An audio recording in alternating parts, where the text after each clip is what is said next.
it as an option until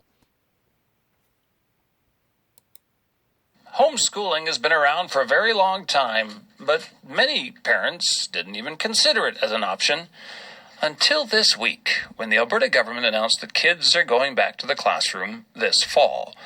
All of this has made for a busy few days for the Alberta Homeschooling Association. Judy Arnold is the president and joins us now. Good morning. Good morning. How are you? Well, I'm fine, and thanks so much for joining us. What has the last 24 hours been like for you? Crazy busy.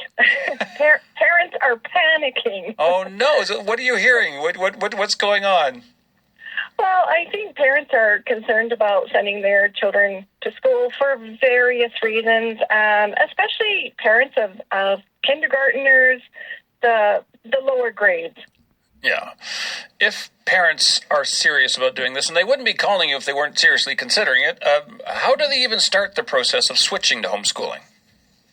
Well, they have to start a legal process of sending in a notification form to a school authority of their choice. It could be their school from last year, or it could be a willing non-resident school authority anywhere in the province that will accept home education students. All right. And do you use your local public school, I don't know, as a base? Is that a fair way to describe it?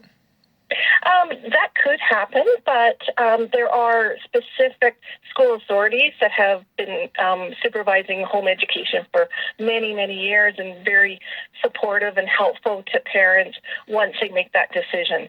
The government of Alberta has a site on homeschooling, and it suggests prepping in spring if you're thinking of homeschooling in the fall. Here we are, 3-4 weeks away, maybe a little bit more, first depending on the school. Is there enough time for parents to do this? Oh, there's lots of time. Parents need to make the decision before September 30th in order to get the $850 per child funding to offset the cost of resources. But there's not much involved. And homeschooling is very, very simple.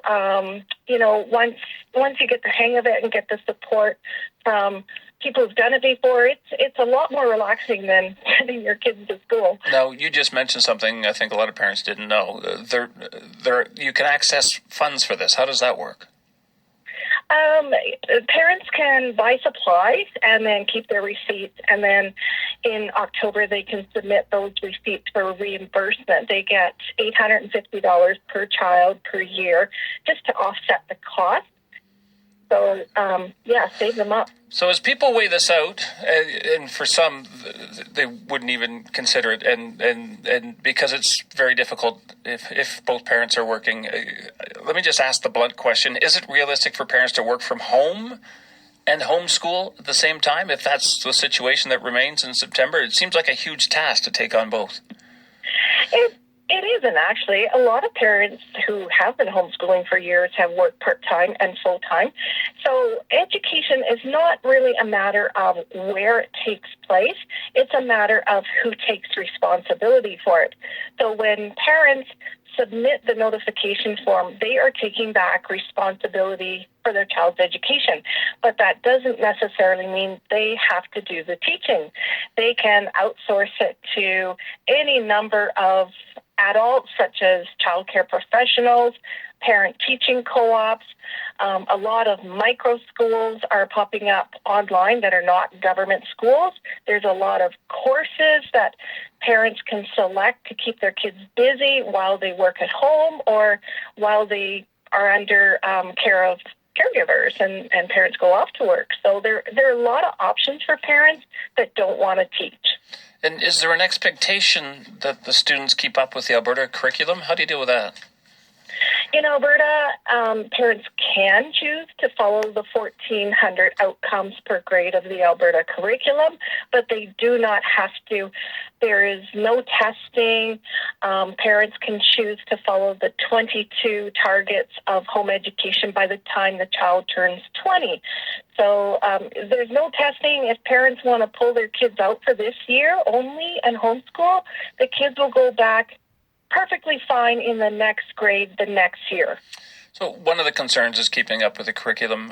The other is that, frankly, kids really look forward to going back to school. At least a lot of them do. They love the social aspect of physically being at school, seeing their friends. What do you say to parents who are worried about that side of it? Well, homeschoolers research shows they put their kids in about 8 activities per week. So it is very social through homeschooling. A lot of families get together in parks. They go to a lot of more organized activities, which may or may not happen this fall. But kids see their friends. They make friends outside of school. They are very well socialized.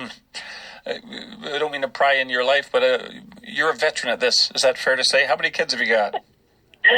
I have 5 adult children, and I didn't think I would homeschool through high school because my knowledge ends about grade 8. But once children turn about 13 or into their teen years, they start taking on more responsibility and start teaching themselves, and you can outsource to tutors, and and 3 are university graduates, and everybody can get a diploma on a home education program. They can graduate. So, absolutely. As a veteran homeschooler who's done this with 5 kids, what's your advice to parents who are thinking of homeschooling? I would say relax. You have been homeschooling your child since birth. You have everything you need to teach your kids to about grade 8, even without teacher's manuals. And your kids are going to keep on learning whether you instruct them or not. And missing a year of public school is not going to do them any harm. Judy, thanks so much for joining us to talk about this. I bet you've got phone lines to answer. So thank you. Thank you for joining us to talk about it on the show. Thanks for having me. Have a good day. Okay, that's Judy Arnold. She's the president of the Alberta Homeschooling Association. Parents, we want to hear from you on